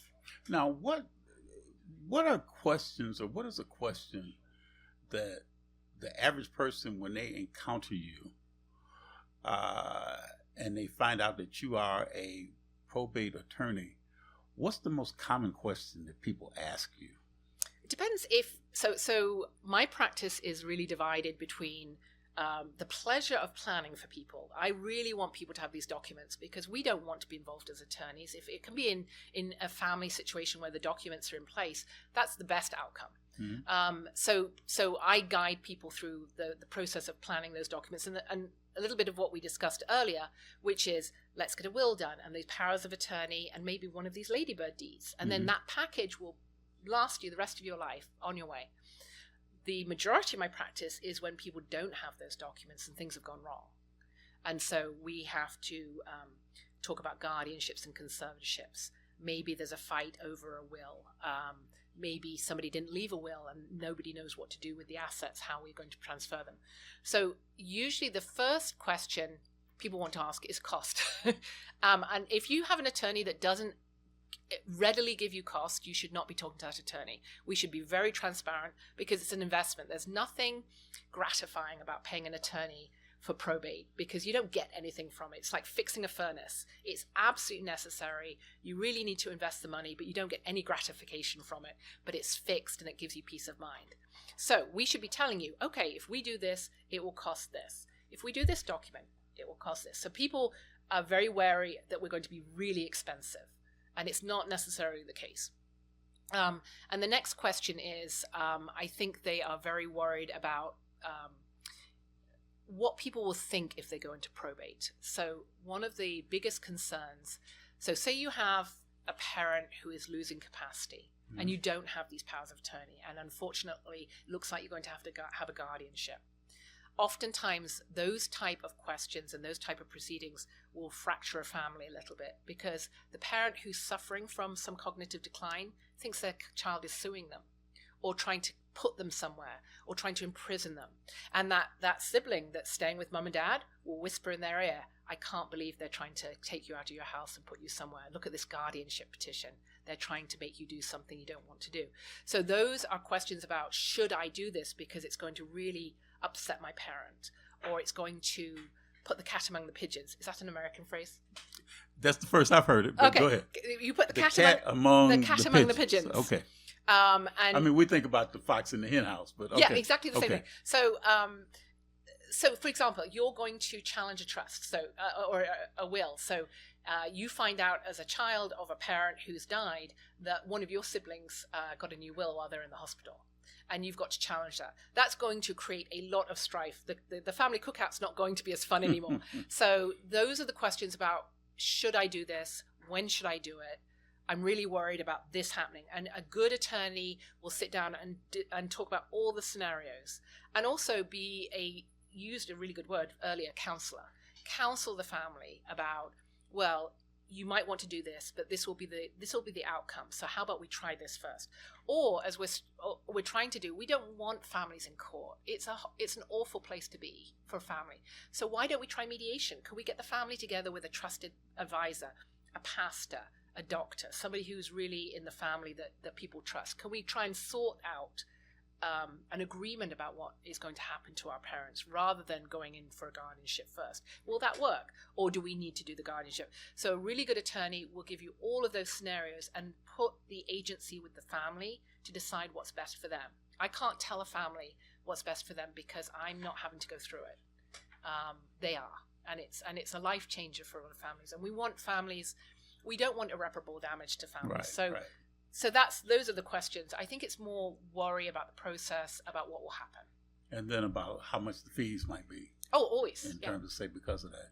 Now, do you base your fees based on an hourly rate, or is anything contingent upon how much that person may receive when they leave from probate court and the decision is made about property or assets and things like that? So it varies between attorneys. A lot of attorneys, like my practice, is when I do planning. So I'm doing the powers of attorney, the estates, the trust. That's a flat fee. Okay. So I do a bunch of documents for one price. And then generally, because I really like my families, I don't charge for changes after that. I think it's a huge investment. It's not a small thing to put money into estate planning when you've got to also pay for kids' college or pay for bills. So I find it very important that if we then have small changes, we're not going to charge afterwards. It doesn't take much time of mine. When you are going into a proceeding like a guardianship or a contested will, those are hourly rates. They can get very expensive very quickly. So again, you want an attorney that is going to always look for an off-ramp. Can we agree on this? Can we mediate this? Can we necessarily not have to argue about this? So that we can either narrow the issues, because otherwise, if you are getting oppositional and you're like, I am going to win in court and I'm going to fight to the end, that's incredibly expensive. And the only people benefiting are the attorneys. Wow. So. Because that was one of the things I was going to ask you in terms of, say, like, so it's interesting how you use the term, the cat and the pigeons, and then also when you said about the off-ramp, and, I love it when I have guests on the show to teach me new phrases, new catchphrases that they may use. But, it's interesting, Suzanne, that I've been seeing a lot of times where you have families that may have somebody who's incapacitated and might not quite understand all aspects about their estate. And you may have people that take advantage of someone, just like you were saying about, as people get older, their mental cognitive abilities might start to decline. And someone goes and says, okay, we're going to probate. And then they may be in probate court and something can happen. What are some of the worst case scenarios that could happen if you go to probate? Because, we know that everybody is really trusting that attorney and trusting that judge to make, wise decisions about their property or about their estate or about monies that they may have, when it comes down to like an inheritance or something like that. So kind of give, what are some of the things that the worst case scenarios that you've come in contact with when you've gone to probate, to court, and people have come to you and it's like, oh, wow, Attorney Fanning, this, and I can't believe that somebody's trying to take advantage of me because of such and such is going on. Well, and I want to make very clear, probate court is a court where we try and resolve things. So it's not a bad place. It's just a limited place. So you want to consider other options. And I'm very well known for, a large part of my practice is very complex financial exploitation. So I do a lot of that, and I'll explain in a little bit. But going back to your question, probate court, a judge in probate court is restricted in what he or she can do. So if I say a binary decision, what that means is it's going to be your side or your side. The judge is going to hear a will contest. And one side is going to say that will is valid, and one other side of the family is going to say it's not valid. And only one is going to win. Mm-hmm. And the judge does not have a great deal of discretion if it gets to the point where they're fighting in court to work out a more holistic solution. So if you're in court and you're dead set on fighting this, you're going to win or lose. It's a very binary outcome. If we step back from probate court and we say, can we find another way? We can do a more holistic outcome. So, for example, say there is a sibling, our lovely sibling, who's looking after the parents, and we start to feel that they're exploiting the parents. If we were in probate court, the judge would have to have an up or down decision on that. Are they exploiting or are they not exploiting? If we step back outside of probate court, maybe into an alternate form of resolution, we can say that sibling is giving value to mum and dad. They are there, they're caring for them. Mum and dad rely on this sibling to do groceries, and so there is value. At the same time, the sibling should not be using their credit card to pay for all of his or her. So we could have an out-of-court agreement through mediation or another way to say, how about we resolve on a monthly payment to this sibling for what they're doing for the parents, but we're shutting down the credit card. And if you need things, then you over a certain amount of money, then you need approval from, the family. But it allows the situation to continue without having that, oppositional fight in court. So I encourage always to try and find, again, that off-ramp to, you can think outside the box in certain circumstances when you're not in court. So court sometimes is the only way we can resolve something. But do know that would be my last resort. If we can do it without going into probate court, then that's better for the family, and it's more cost effective for the family. So now, there's ways to avoid having to go to probate court. Yes. And when you talk in terms of, say, about, are there any other ways that you haven't mentioned before about how you can avoid going to probate court that you haven't mentioned? Well, I think we've covered a lot of them. It's careful planning. There are sometimes reasons to go to probate court. So, if you want to give all your money to a charity or Wayne State University or somewhere like that, you don't necessarily need to avoid probate because, there's no family involved. I think one of the things to avoid probate is if as a family you're starting to see conflict over the care of a parent, or, we see more often a parent doesn't appreciate their decline. So you have a parent that is driving and you know that they're starting to lose their way, or their reflexes aren't the same. So you're really concerned they're going to cause an accident. They shouldn't be driving. This is a gray area where do we need to get into probate court, or could we bring their primary care physician in to maybe ask for a driver's assessment? And the Secretary of State will do a driver's assessment. That gives some agency back to the parent, because if they pass, then even though a family might say, I don't like their driving, they're okay to drive. And what I want to say, it's really important. Sometimes that's a person's last stance of independence, to be able to drive themselves to church, to their doctor. And when you take that away, that's a real, it's like a death to somebody to lose that. So do we want to fight that out in probate court? No. Can we bring a doctor in to say, could we do a driver's assessment? And if they fail, then maybe there's a discussion we can have as a family to say, I think we really need to hang up those keys. Sometimes a parent will reluctantly be willing to stop driving, but they don't want to give their car up. Right. Because that's their car. So you can keep a car in the garage, or another family member could drive them. But that's a conversation that maybe we could do outside of probate court. Good point. We are going to take a break. We will be right back with attorney Suzanne Fanning. So stay tuned.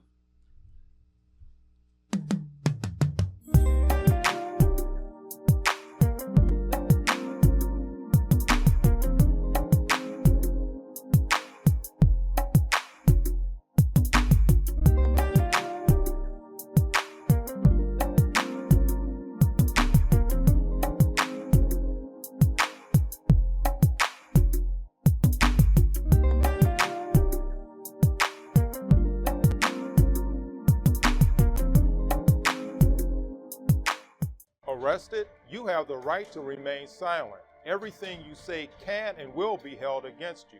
Don't talk to the police. Talk to me first, Attorney Warren E. McAlpine from the Action Attorney Center. I know the law and I know your rights. Whether felony, misdemeanor, drug, OWI, domestic violence, or traffic violation, I can help you.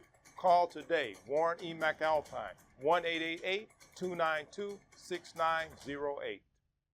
TJB Records presents The Night to Remember, Dr. Tony Booker and Booker Productions 45th Anniversary Reunion Concert, Friday, October 3rd, 2025. Doors open at 6 p.m. Showtime, 7:30 p.m. at Greater Grace Temple, 2500 West 7 Mile Road, featuring Zacardi Cortez, Charisma Evans, Peggy James. Tickets available at God's World, Greater Grace Temple, or call 313-576-6906. Sponsored by C.W. Moore, J.W. Henry, Royal Oak Ford, and Black and White Live. Dr. Tony Booker 45th Anniversary Reunion Concert. Feel good about your future with tuition-free programs at Wayne County Community College District. Whether you want to be in healthcare, computer science, the culinary arts, digital media, or robotics and automation for the next generation of vehicles, WCCCD has you covered. A full range of programs to achieve your goals, fit your schedule, and give you all the support you need to be successful. All of it tuition-free. Now there's something to feel good about. Register today at wccccd.edu. Mr. Maps Lounge presents a Sunday Karaoke Concert Family Affair. $5 cover charge. Every Sunday, kids 13 and under get in free with their parents. We have food and cocktail specials and a menu for kids. Maps the Godfather will also be there during special times. Doors open at 5 p.m. For more information, call Chef Lord at 313-523-7620. Mr. Maps Lounge is a cash-only bar. Clean up on aisle 5. Sounds like my life right now. Just one big mess. What's going on? It's my property taxes. What? I am behind, and I am so worried that I'm going to lose my house. I can pay some of it, but I can't pay it all at once. Sorry to interrupt. I'm Eric Sabri, the Wayne County Treasurer. The last thing I want is for anyone to lose their property to tax foreclosure. We have assistance programs to help. For more information, go to treasurer.waynecounty.com. We're here to help.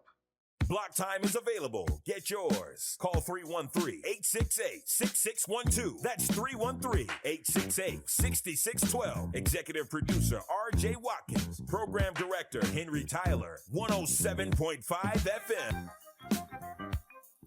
WGPR HD3. RadioWeCanSee.com.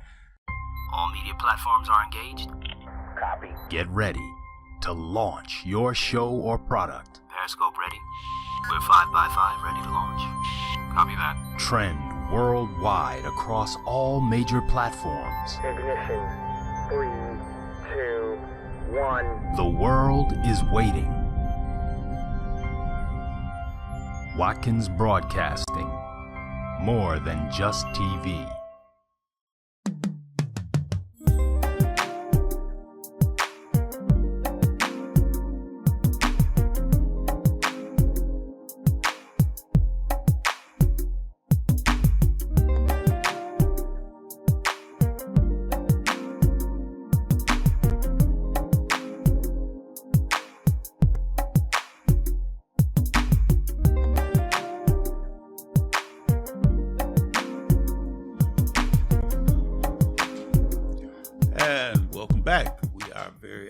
To have attorney Suzanne Fanning on the show with us today to talk about probate and to talk about wills, estates, and trusts. So one thing that we're going to talk about now is about guardianship. And that is a concern that a lot of people have expressed to me and also expressed to Attorney Fanning. So Attorney Fanning, can you kind of go into detail about what is guardianship? Oh, thank you so much for asking.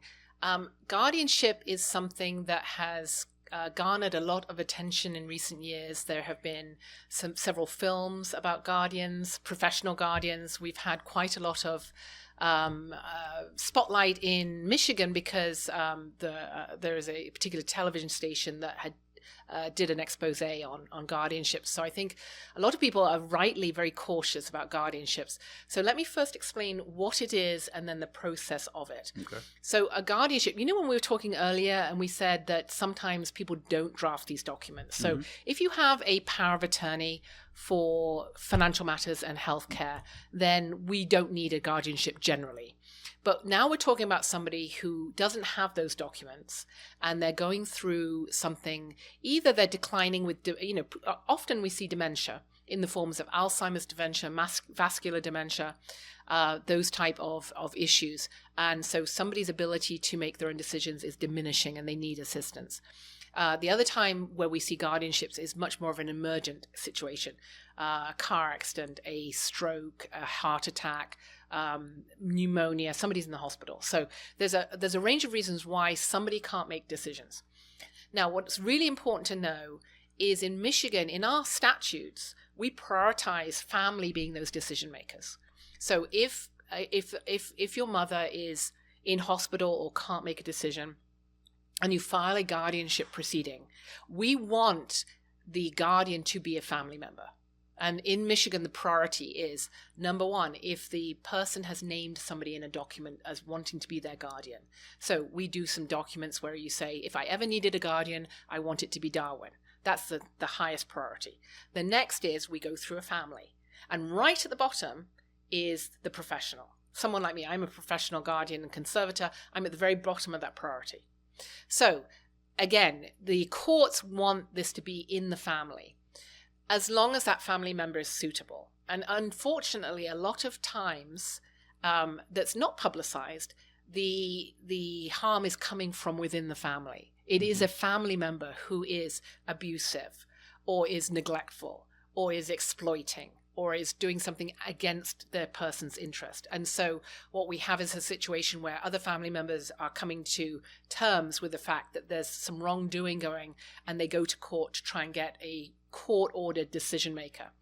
And so sometimes we file these guardianships, and either the person doesn't have any family. We have circumstances where we have very sad situations of an elder who doesn't have family, or who has fallen on hard times, and so family are not close to them, or we have the harm coming within the family. So there's quite a lot of reasons why a family member is actually not suitable.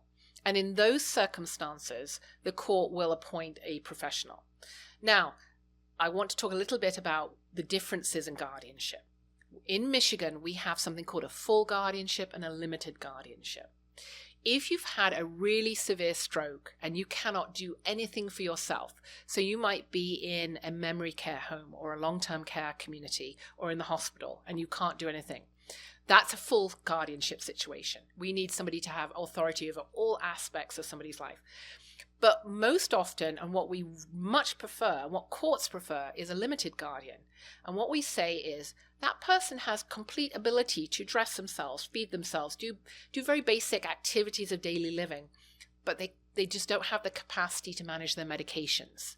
So they're mismanaging medications, they're taking too much or too little because they just can't quite manage that, or they can't get themselves to doctor's appointments. So we appoint a limited, whether it's a family member or someone else, just to do specific things, make medical decisions, placement decisions. And so the judge will have a letter of guardianship that will put these specific authorities on there.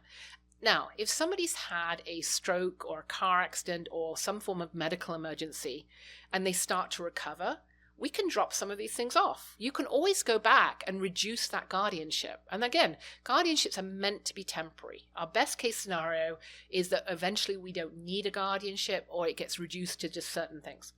So those are the panoply of what is a guardianship.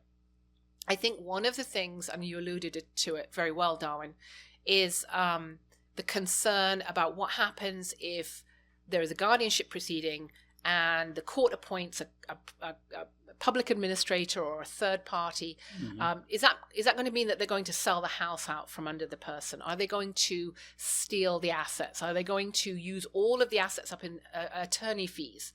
And that's a real concern, and that's why we're getting a lot of this scrutiny on guardianships, particularly third parties. And one of the things that we do as a court system is when we appoint a professional, we require, as we do of everybody who's managing money generally, that they have to file an account at the end of the year and tell the court what they've been doing with the money. And the court gets to scrutinize that document and make sure that everything's being done appropriately. Another safeguard we can do, and Wayne County does this, is that if somebody has had a reason where they can't be safe in their home anymore, or it's not appropriate they're in the home. They might be a hoarder and it's not safe. They might leave the gas stove on because they no longer have the ability to understand that that's not safe. They wouldn't know how to call 911. So if we have a circumstance where we really do need a person to go into a community, and the guardian or it would be a conservator, which is a guardian of the money, conservator wants to sell the house, they have to bring a petition to the court and get court approval. And most often what we have to show is we're not giving it to a family member for undervalue. Mm-hmm. We're not giving it to a friend of mine who works at my law firm who likes to sell real estate. And we're not using it to turn around and flip and make a profit for myself. So as a court, they look at what is the value of the house? Who are we selling it to? If it's going to a family member, does all the family agree with that? And if they agree with it, that's fine. Or do we need to sell it because we need the cash to pay for the care for an elder? All of those things should be scrutinized by a court really carefully. And there should be a lot of due process, particularly when we have the elderly person who doesn't want to leave their home. Mm-hmm. They don't want it sold. They've worked years and years and years to build that place for themselves. It is such a trauma to say, no, you're going to a community and we're going to sell the home. So we have to do it with a lot of compassion, a lot of scrutiny. We have to be really careful about, is it the right thing to do? Is there any possibility that we can have someone come into the home and care for them? Or do we need to sell the house? And if we do, is it being done appropriately? We've got to safeguard that, because we've got to build public trust in decision makers, because as we have an aging population, we're going to need more guardians and conservators, and we have to be able to trust the process. And at the moment, I think that trust is really weak. And there's some bad actors. And so the people like myself have to be so scrupulously honest that we have that trust from families, that they trust us to handle their parents' finances. Now, you're involved in a program called Homes for Generations. Can you explain what is that, Homes for Generations? This is one of the great pleasures of my my practice, and it's not me.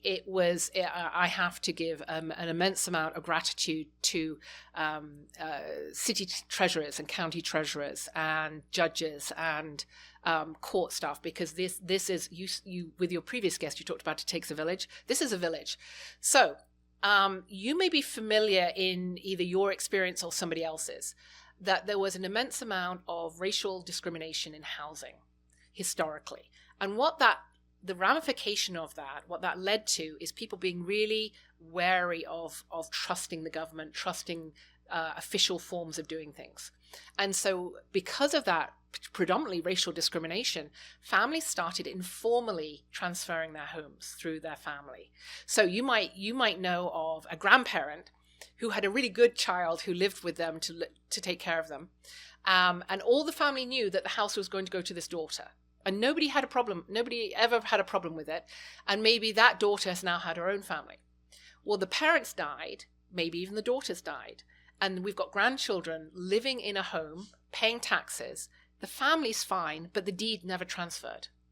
And so what we're running into, particularly in a poor economy, is that taxes are rising. Somebody who is in a home that doesn't own it does not have the benefit of a primary residence exemption to lower their taxes. And also, if you don't formally own your home, you don't have the legal right to negotiate with your Dearborn Heights treasurer or your City of Detroit treasurer to try and pay back taxes on a plan or get the benefit of programs for your house. So it's a tremendous problem. And so what these programs have done, and it has been my absolute privilege to have been a founding partner in Homes for Generations, is attorneys like myself will give free time to open up estates for the grandmother, for the daughter, to write the deeds and transfer that deed to the person who's living there. Let the family know so that if there's any objection, we can deal with objections and get that house in the proper ownership of the family. We have to create generational wealth. We have to help families who have worked really hard and don't want to lose their homes, but just don't have the legal ownership of the home. Let's correct that. There are people who have been here thick and thin through Detroit's resurgence. And because of their dedication and loyalty to the city of Detroit, they're still there. But because of gentrification, house prices are going up, taxes are going up, and people are struggling to pay. Well, those people should be the ones that keep the homes. So let's help them. And so we have this program where attorneys, free for attorneys is pro bono. We give pro bono time to help families. And there is very vibrant programs that my one started in Washtenaw County. Catherine McClary, the Washtenaw County treasurer, who very tragically died. Now that my co-host occasionally, Letitia Sharp, is now the Catherine was a mentor to Letitia Sharp out in Washtenaw County, and so yes, when I first started the Truth to Power show, she was my co-host until she got elected to be the treasurer of Washtenaw County. Catherine McClory was a mentor to all of us. It was an incredible loss, and she dedicated herself to Homes for Generations. But Ms. Sharp is a fantastic successor, and she has committed to those programs, to continuing Catherine's legacy. She is watching the show, and she is hearing all of the accolades that you're giving to her. Well, and certainly, as you take a village, there are, and my reference is Washtenaw County. Washtenaw County Treasurer's Office, every person, they have social workers who work with the families and try and bring programs in. Let's repair a roof. Let's bring the up to code. We don't want homes in foreclosure. That's the worst case scenario. So as a community, if we love Detroit, we love Wayne County as a community, we can bring in these programs to help families who, again, I have that knowledge just because I happen to be an attorney. Let me use that knowledge in conjunction with the fantastic people at the Treasurer's Office. And in that program, we can then give back to the people to home their homes. Well, I'd be remiss, especially since you segued into attorneys doing the work pro bono like that. Give your contact information. I am actually, I work in several counties, but my office is just over the county line in Washtenaw County. Okay. I've lived in Wayne County for 28 years, so I do a short commute. But I'm located in Ann Arbor, and my telephone number is 734-669-3838. And you're very welcome to email me at Suzy Fanning, SUZY, F as in Frank, ANNING @gmail. And if it's something I can't help with, I have resources. We have legal aid societies. We have modest means programs, which means, yes, you're working as hard as you can. You're working a 40-hour job, so you don't need free legal aid. And it would be demeaning to have you have free legal aid. But we can have attorneys who might be able to negotiate a more modest fee for a simpler thing, so you don't have to pay the fees that one attorney might charge. So we have a multitude of programs that help, and I would be very happy to pass along the information for Homes for Generations. Well, it's just interesting that this world is getting smaller and smaller every time we turn around. And, just when you said that, and I didn't connect the dots at first when you said about having an office there in the Ann Arbor, area. And thinking in terms of, say, about the treasurer, the county treasurer in Washtenaw, Letitia Sharp, and then her predecessor, Catherine McClary, and thinking in terms of, say, well, you two probably know each other since, and I'm sure that, like I said, the Treasurer Sharp will probably be, I should have thought about that so that the next time I have you come on the show, I would love to have her on at the same, because she's talked a lot about her and Wayne County Treasurer Eric Sabree have been on together, along with the Berrien County Treasurer, who happens to be Hope Anderson.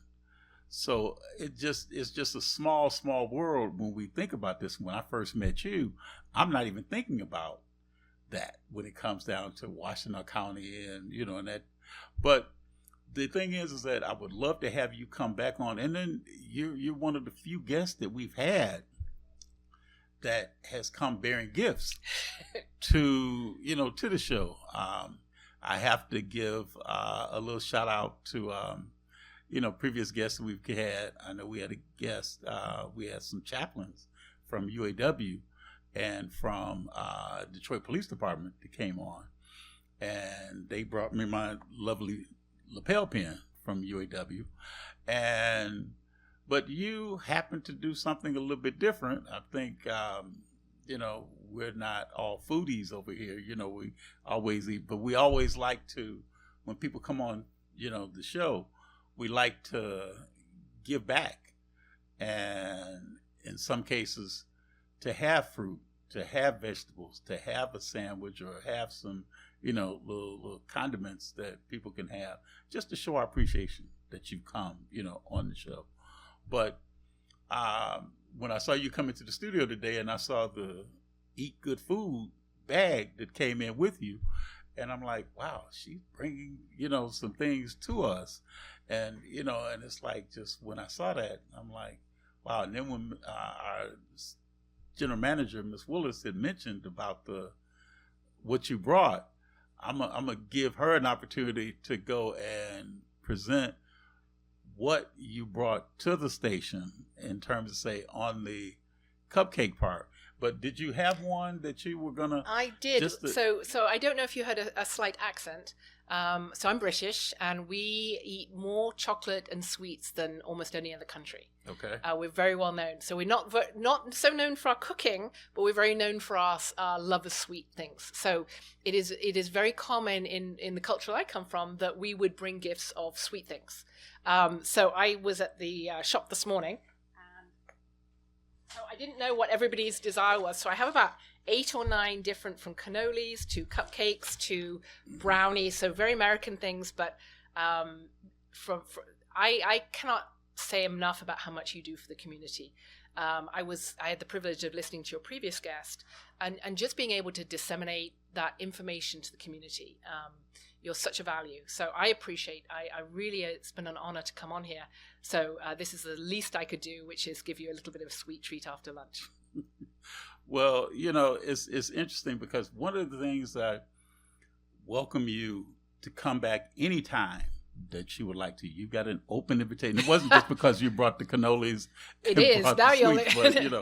But the one thing that I do want you to do is, I want you, because we here at Watkins Broadcasting want to make certain that we educate the listeners and the viewers that watch the show, and not just the Truth Power, but other shows that we have here. And I just want you to just say what really is the importance, especially supporting stations like ours. We're not like the other stations, like the major stations that you see, like in the Detroit area or other, larger cities, throughout.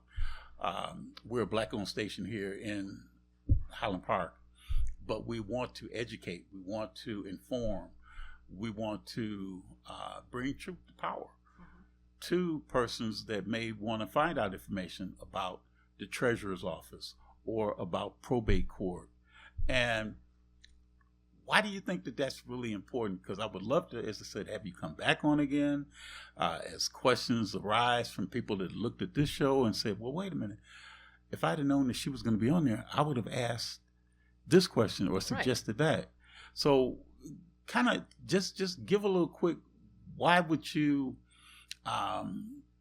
see the importance of being on a little small station like ours and disseminate information out? Because you've got a plethora of information. I have a lot of information. Very much.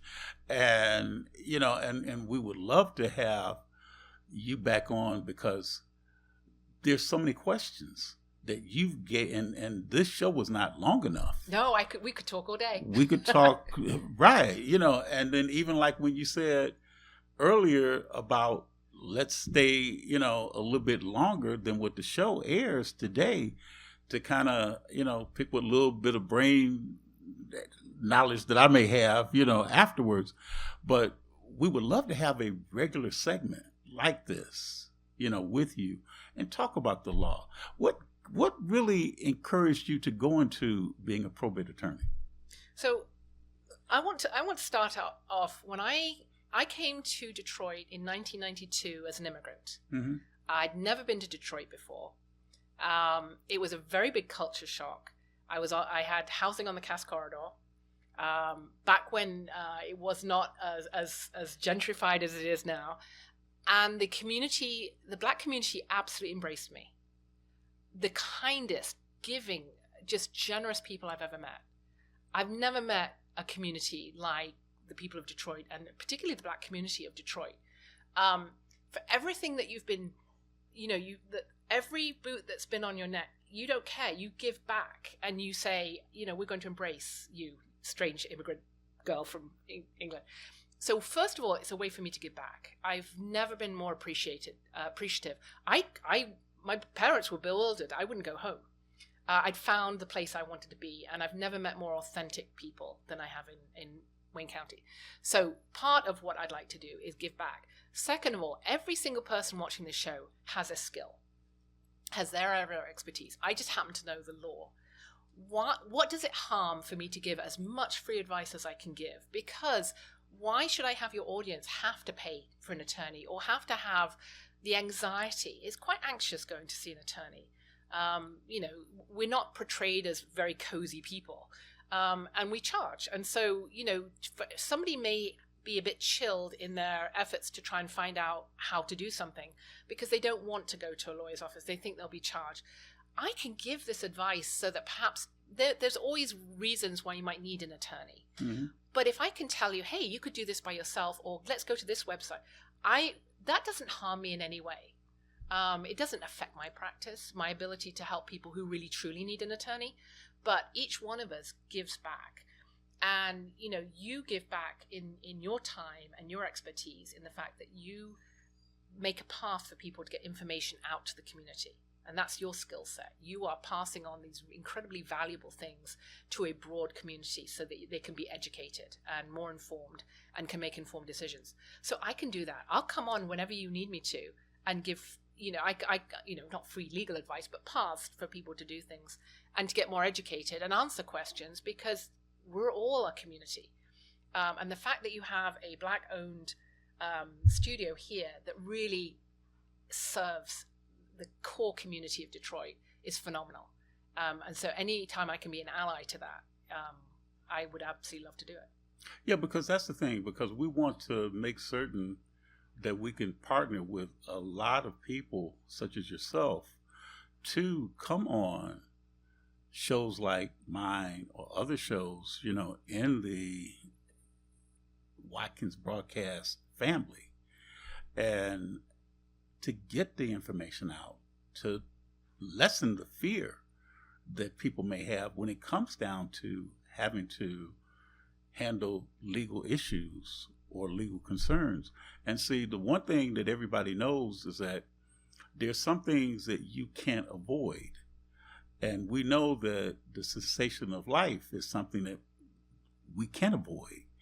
And we need to know what we need to do to make certain that there's a lot of concerns that people have when they have to bury a loved one.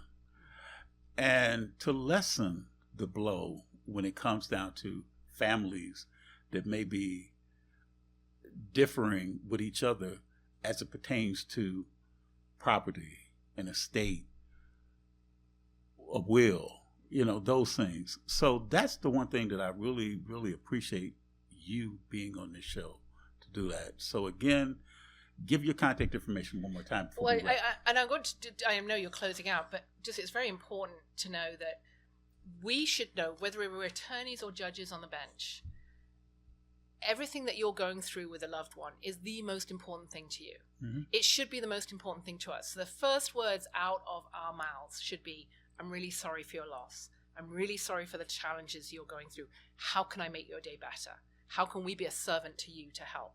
And that's how you should get help, however we give it, because we all give of ourselves. So again, you're very welcome to contact me. If I can't help you, I can pass along information. And again, my email is susiefanning@gmail.com. And I'd love to come back on the show. I'd love if anybody has any questions or something that has sparked some concerns or questions from your audience. I'm happy to answer questions, whatever I can do to be part of the community, because again, it's a small way I can give back to everything that has been given to me. Well, we at Watkins Broadcasting, we really appreciate you coming on the show, Attorney Fanning, and we'd love to have you come back on again. You've been watching a special edition of Truth to Power with my special guest today, Treasurer Lisa Clayton Hicks, and probate attorney, Suzanne Fanning. Stay tuned, and we will have a very, very special show next Friday with many of the Oakland County activists and others to talk about pre-apprenticeship programs. So you definitely are not going to want to miss that show. Have a great, great, great, safe, and tranquil weekend.